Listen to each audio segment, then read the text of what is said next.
வணக்கம் மக்களே, நான் உங்க விகே. நான் உங்கள் ஏ இது ரஸ்லிங் மச்சி. ஸோ இந்த வாரம் நம்ம ஸ்மாக் டவுன்ல என்ன நடந்துச்சு நம்ம பார்க்க போறோம். நம்ம ஸ்மேக் ஆரம்பிச்சோன்னு எல்ஏ நைட் வந்து ஒரு ப்ரோமோ கட் பண்றாரு. அவர் இதுக்கு முன்னுக்கு அவருக்கு நடந்த மேட்ச் போன ஸ்மேக் டவுன்ல அவருக்கு எல்ஏ நைட் வர்சஸ் டூ மேக்கிட்டர் ஒரு மேட்ச் ஓடி இருக்கும் நம்பர் 1 கொண்டேனருக்காக. அதுல வந்து நம்ம டேமி பிளேஸ் வந்து இன்டர்ஃபியர் ஆகுனால அவர் தோத்துருவான்னு ஒரு பழிய தூக்கி போடுறாரு டேமி பிளேஸ் மேல. ஸோ இதுல வந்து நம்ம எல்ஏ நைட்ஸ் வந்து டேவி பிரிஸ் பழி போட ஸ்டார்ட் பண்ணோடனே டேவி பிரிஸ் அங்கேருந்து வந்துட்டு, நீ ஏன் வந்து நீ தோத்ததுக்கு ஏன் மேல பழி போடுற, நான் அடிக்க வந்தது ட்ரூ மெக்கன்டையர், ஏன்னா அவன் வந்து என்னை வந்து அவமானப்படுத்துற மாதிரி பேசணும், அதனால நான் வந்து அடிக்க வந்தேன் அப்படின்னு சொல்லும் போது நம்மளோட எல்ஏ நைட் சொல்றாரு, நீ வந்து அடிச்சதுனால தான் இந்த மேட்ச் டிஸ்குவாலிஃபைட் ஆயிடுச்சு, இல்லைன்னா வந்து நான் யுனைடெட் சாம்பியனுக்கு நம்பர் 1 contender ஆயிருப்பேன், இந்த வாரம் மேபி வந்து நான் வந்து பெல்ட் கூட சண்டை போட்டிருக்கலாம், ஸோ இதுக்கெல்லாம் காரணம் நீ தான் சொல்லும் போது நம்ம நம்ம டேவி பிரிஸ் டென்ஷன் ஆகி, ஸோ அவங்களுக்குள்ள அந்த ஒரு கான்வர்சேஷன் வரும். என்னன்னா, நீ ரசல் மேனியா தோத்துட்ட, நான் அப்புறம் வந்து எல்ஏ நைட் சொல்லுவாரு நீ ரசல் மேனியா தோத்து. ஸோ இவங்க ரெண்டு பேருக்குள்ள மாற்றி மாற்றி பழி போட்டுட்டு இருக்கும் போது இவங்க கூட ரெண்டு பேரும் ஃபைட் பண்ணலாம்னு ஆரம்பிச்சு ரெஃப்ரி அங்கேருந்து வந்தானே இந்த ஒரு மேட்ச் சிங்கிள்ஸ் மேட்சா ஸ்டார்ட் ஆகும்.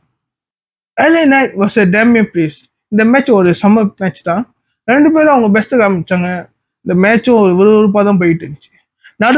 நடுவில் நம்ம சோலோ சிக்கோவா வந்து டேமி பிரிஸ் அட்டாக் பண்ணி இந்த மேட்ச் டிஸ்குவாலிஃபைல திருப்பியும் ஒரு தடவை டிஸ்குவாலிஃபை இந்த மேட்ச் முடியுது.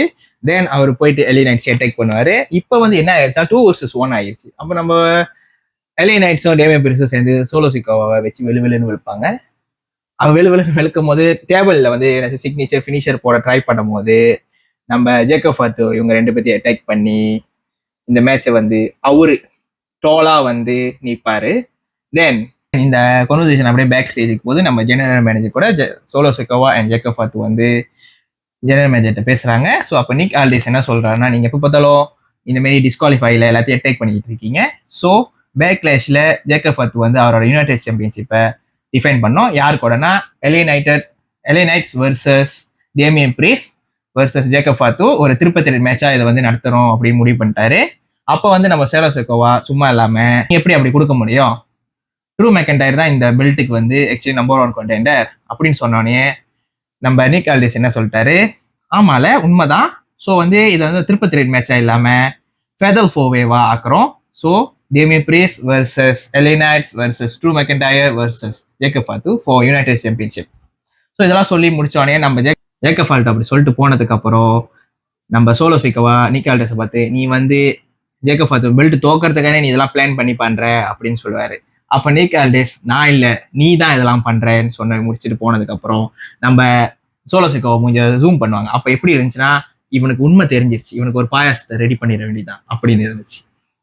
நெக்ஸ்ட் மேட்ச் என்னன்னா பிரிசியம் வர்சஸ் பிரிட்டி டெட்லி ஒரு டெக் டீம் மேட்ச் ஓடுச்சு. இந்த மேட்ச் ரெண்டு டீமும் ஒரு பெஸ்ட் டீம் தான் சொல்லுவேன் நான். ரெண்டு பேரும் அவங்க பெஸ்ட் கொடுத்தாங்க இந்த மேட்ச்ல.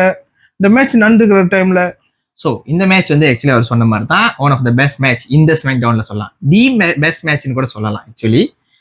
ஸோ இதுல வந்து இந்த மேட்ச்ல வந்து பேக் அண்ட் ஃபோர்த்தா தான் மாத்தி மாத்தி அடிச்சுட்டு அவங்க ஃபினிஷர் சிக்னேச்சர் அதெல்லாம் போட்டுட்டு இருந்தாங்க. ஸோ இந்த மேட்சோட எண்டிங் வந்து நம்ம ஃப்ரெக்ஸியம், அதாவது நம்ம எக்ஸியம் வந்து அவரோட டாப் ரோப் ஸ்பானிஷ் ஃபிளை அடிச்சு தென் பிளாஸ் ஃபீனிக்ஸ் ஃபிளாஷ் அதை போட்டு இந்த மேட்சை கிளீனா வின் பண்றாங்க.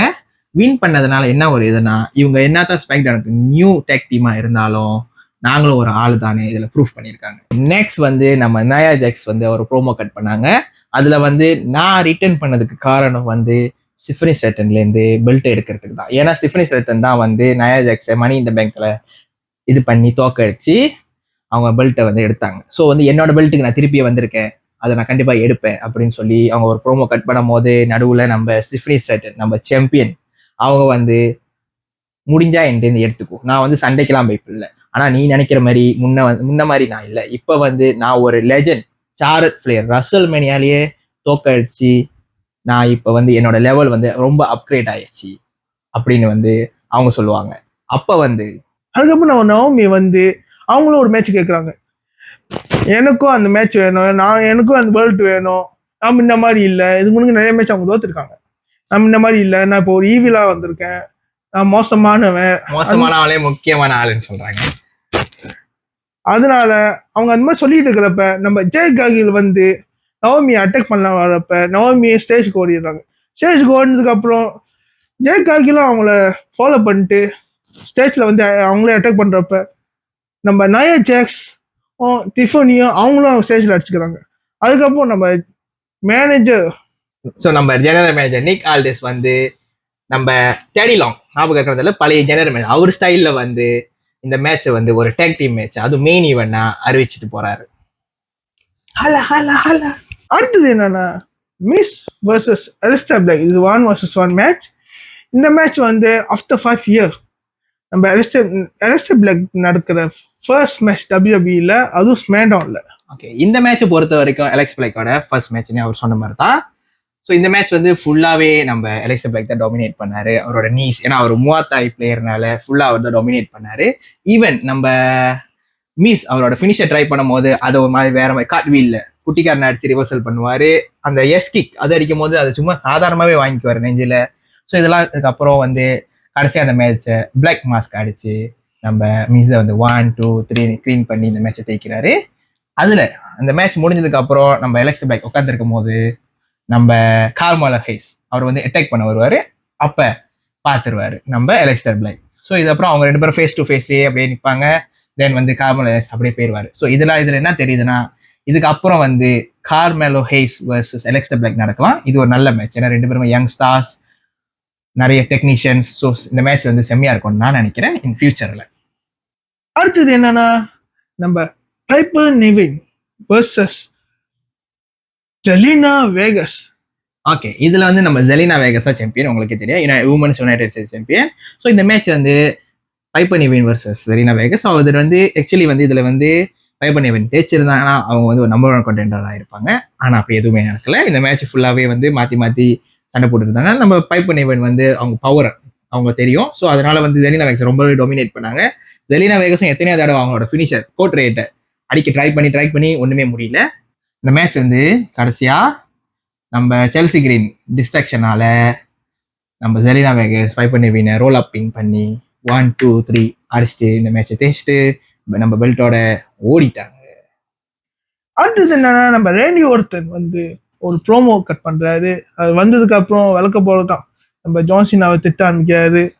ஸோ இதுல வந்து என்னன்னா ஆக்சுவலி நம்ம ரேண்டி ஒர்டன் வந்து சீனா மேல நிறைய கோவம். ஏன்னா சீனா வந்து இதுல வந்து என்ன சொல்லியிருப்பேன், பழைய ப்ரோமோல நான் ஒரு சாம்பியன், நான் தான் ரியல் சாம்பியன், இந்த நான் ரிட்டையர் ஆனதுக்கு அப்புறம் ரெசலிங்ல உள்ள எல்லா ஹிஸ்டரியும் அழிஞ்சிரும் அப்படின்னு சொல்லும் போது நம்ம ரேண்டி ஒர்டன் வந்து ஒரு 3rd ஜெனரேஷன் சூப்பர் ஸ்டார். அதாவது அவங்க ஆர்டன் ஃபேமிலி, அவங்க ஃபேமிலி வந்து ஒரு ரெஸ்லிங்ல ஒரு பவரான ஃபேமிலி. எப்படி ராக் ஃபேமிலி இருக்கோ, சம்ஒன் ஃபேமிலி இருக்கோ, அந்த மாதிரி ஆர்டன் ஃபேமிலி வந்து அவங்க தாத்தா, அவங்க அப்பா, ரேண்டி நவ் வந்து எல்லாம் வந்து ரெஸ்லிங்ல வந்து டாப் லெவல்ல இருக்காங்க. ஸோ இந்த ஹிஸ்டரி அழிஞ்சிருன்னு சொன்னா ஒரு கோவம் வந்துருச்சு. எப்படி வந்து நீ இப்படிலாம் பேசலாம், இந்த மக்கள் தான் வந்து இந்த ரெஸ்லிங் தான் உனக்கு சோறு போட்டுச்சு, இந்த மக்கள்லாம் வந்து உன்னோட மெர்சன்டைஸ்லாம் வாங்கும் போது தான் உனக்கு வந்து அதெல்லாம் சம்பளம், இப்பயே அவங்கள வந்து இதாக பேசிக்கிட்டு இருக்க. ஸோ வந்து அடுத்த பேக்லேஷில் நான் கண்டிப்பாக உனக்கு RKO அடிச்சு என் பந்த் கிக் அடிச்சு ஒன்டே அந்த பெல்ட்டை நான் வாங்கி ஒரு சாம்பியனாக தான் வெளியாவேன்.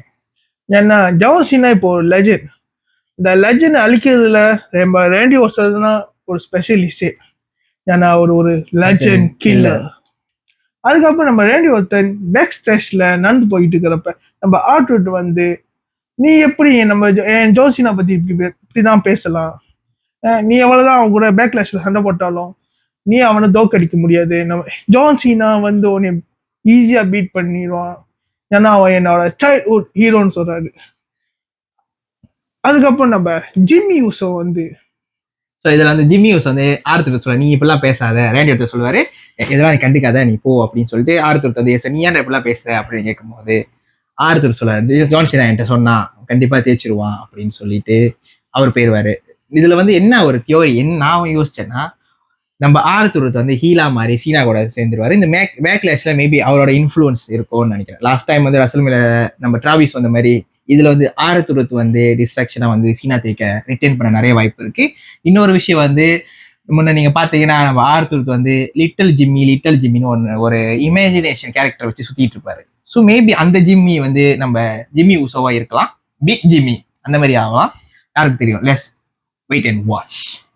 நெக்ஸ்ட் மேட்ச் பாத்தீங்கன்னா Rey Fenix versus Santos Escobar அவர் கூட தான். இந்த மேட்சோட இந்த ஃபிளாஷ்பேக் அதெல்லாம் யோசிச்சு பார்த்தீங்கன்னா எஸ்கோபார் வந்து ரே ஃபினிக்ஸ் வந்ததுலேருந்து என் டீம்ல ஜாயின் பண்ண அவரை வந்து பிரெயின் வாஷ் பண்ண ட்ரை பண்ணிக்கிட்டே இருப்பாரு. ஆனால் ஒவ்வொரு தடவையும் வந்து நம்ம ரே ஃபினிக்ஸ் முடியாதுதான் சொல்லுவோம். ஈவன் இந்த ஸ்மாக் டவுன்ல கூட அதே தான் நடக்கும். முடியாதுன்னு சொன்னதுக்கு அப்புறம் தான் இந்த மேட்ச் ஆக்சுவலி ஸ்டார்ட் ஆகும். இந்த மேட்ச் ஆரம்பிச்சதுலேருந்து முடியிருக்கும் மேட்ச் நல்லா தான் இருந்துச்சு. இந்த மேட்ச் ரேஃபினிஸ் ஆகிற மேட்ச்சு அவரோட ஐஃப்ளை மூவ் தான் எனக்கு ரொம்ப பிடிச்சிச்சு. ஏன்னா அவர் முன்னிலேன்னு எனக்கு ரொம்ப பிடிக்கும். இந்த மேட்ச்சை அவர் க்ளீனாக தான் மீன் பண்ணுறாரு. எப்படின்னா டாப் ரோப்லேருந்து ஜம்ப் பண்ணி அவரோட நியூ ஃபினிஷிங் மூவ் அது ஜம்ப் பண்ணி பின் ஃபாலில் க்ளீனாக அவரை பீட் பண்ணுறாரு. ஓகே, ஸோ இந்த மேட்ச்க்கு அப்புறம் வந்து ஒரு செக்மெண்ட் நடக்கும். என்னன்னா நம்ம அண்ட்ராடே வந்து நம்ம சாந்தோஸ் எஸ்கோபார் டீம் மேட்ஸ் கூட, அதாவது இந்த லாஸ் காசாஸ் அவங்க கூட வந்து பேசிட்டு இருப்பாரு. என்ன பேசிட்டு இருப்பாருன்னா மேபி வந்து அவரு பிரெயின் வாஷ் பண்றாரு. என்ட்ராடே வந்து அவங்க ரெண்டு பத்தி வந்து இவங்க டீம்ல ஏன்னா ஏற்கனவே அவங்க ரெஸ்பெக்ட் பண்றது இல்லை இதுன்னு பேசிட்டு இருந்தாரு. அப்போ வந்து நம்ம எஸ்கோபார் வந்து கேளுப்பா, நீங்க ஏன்டா வந்து எனக்கு ஹெல்ப் பண்ணல, என்னை தனியா விட்டுட்டீங்க அப்படின்னு பேசிட்டு இருக்கும்போது என்ட்ராடே சொல்லுவாரு, நீ வந்து ரெஸ்பெக்ட் பண்றது இல்லை இவனுங்களை, அவனுங்க வந்து ரொம்ப இதா நடத்துற, ஸோ இதெல்லாம் நல்லது இல்லை அப்படின்னு சொல்லும் போது நம்ம காசா பின்னால சிரிப்பாரு. அதையும் வந்து நம்ம என்ட்ராய்டை போட்டு கொடுத்துருவாரு, வர அவன் சிரிக்கிறான் அப்படின்ட்டு. ஸோ இதோட தியோரி என்னன்னா மேபி வந்து அந்த லாஸ் காசாஸ் வந்து எஸ்கோபாரை விட்டுட்டு நம்ம அண்ட்ராய்டை கூட சேர போறாங்கன்னு நினைக்கிறேன். அப்புறம் வந்து நம்ம சாந்தோஸ் எஸ்கோபாரும் ரே ஃபினிக்ஸ் கூட டீம் ஆகலாம். ஸோ இது வந்து அப்படியே வேற மாதிரி அந்த இந்த ஸ்டோரி வந்து ட்விஸ்ட் ஆக போகுதுன்னு நினைக்கிறேன். அடுத்தது என்னன்னா நம்ம Tiffany and Jade Cargill versus Nia Jax and Naomi. இந்த மேட்ச் என்னை பொறுத்தவரைக்கும் இது ஒரு ஒக்கே மேட்ச் தான். பெஸ்ட் மேட்ச் கூட நான் சொல்ல மாட்டேன். ஏன்னா இந்த மேட்ச்ல ஒரு ஒத்துமையே இல்லை. நம்ம ஜேக் காகில் அண்ட் டிஃபனி கூட இந்த ஒத்துமை கூட நவோமிக்கும் நயா ஜாக்ஸ்க்கும் இல்லைன்னு தான் நான் சொல்லுவேன். ஏன்னா நடுவில் கூட இந்த மேட்ச் நடக்கிறப்ப நயா ஜாக்ஸும் நவோமியும் அடிச்சுப்பாங்க. அதனாலே அந்த டீம் ஒரு வீக்கான டீமாக தான் மாறுது. அதுக்கப்புறம் நம்ம ஜேக் காகில் நம்ம நயா ஜாக்ஸை தூக்கி ஒரு பவர் பாம் போட்டு இந்த மேட்சை கிளீனா வின் பண்றாங்க. இந்த மேட்சுக்கு அப்புறம் நம்ம ஸ்டெஃபனி செல்டன்ட்ட நம்ம ரெஃப்ரி வந்து பெல்ட் கொடுக்க வரும்போது அந்த சாம்பியன்ஷிப்பை நம்ம ஜேட் காகல் வாங்கி அவங்க தோல்ல வச்சு பார்ப்பாங்க நமக்கு சூட் ஆகுதா அப்படின்ட்டு. ஸோ தென் ஸ்டெஃபனி செல்டன் என்னோட பெல்ட் என்கிட்ட கொடுன்னு சொல்லும் போது அவங்க கொடுக்கும்போது அவங்க கூட ஒரு தக் ஆஃப் வார் அது ஏற்படும். முடிச்சு மாற்றி இந்த பெல்ட் எனக்கு தான் சொல்லும் போது பின்னாலேருந்து நம்ம நயோமி இவங்க ரெண்டு பேத்தையும் அட்டாக் பண்ணி நம்ம ஜேட் காகலுக்கு அவங்களோட ஃபினிஷர் போட்டு அந்த பெல்ட் எடுத்து டோலா அப்படி நிற்பாங்க. ஸோ அதோட இந்த ஸ்மாக் டவுன் முடியுது.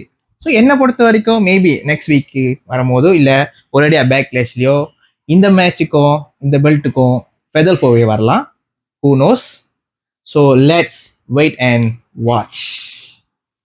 ஸோ இதுதான் இந்த வாரத்தோட ஸ்மாக் டவுன் ரிவ்யூ. ஸோ என்னை பொறுத்த வரையில இந்த ஸ்மாக் டவுன் வந்து ஒரு ஓகேவான ஸ்மாக் டவுன் தான். ஏன்னா இது ஒரு 3 hour ஷோ. பார்க்க ஒரு மாதிரி போரிங் ஆயிருது, ஒரு மாதிரி திகட்டிடுது. ஸோ பெட்டர் வந்து ஸ்மாக் டவுன் வந்து 2 hours இருந்தா பார்க்குற நமக்கும் கொஞ்சம் என்டர்டெயின்மெண்டாக இருக்கும். நம்ம ஸ்டைலில் சொல்லணும்னா நச்சின்னு இருக்கும். ஸோ இந்த ரிவ்யூ உங்களுக்கு பிடிச்சிருந்தா லைக் பண்ணுங்க, ஷேர் பண்ணிடுங்க, நம்ம சேனலை சப்ஸ்கிரைபும் பண்ணிடுங்க. ஸோ அது வரைக்கும் உங்களிடம் வந்து விடைபெறுவது நான் உங்க VK, நாங்கள் A. இது ரஸ்லிங் மச்சி.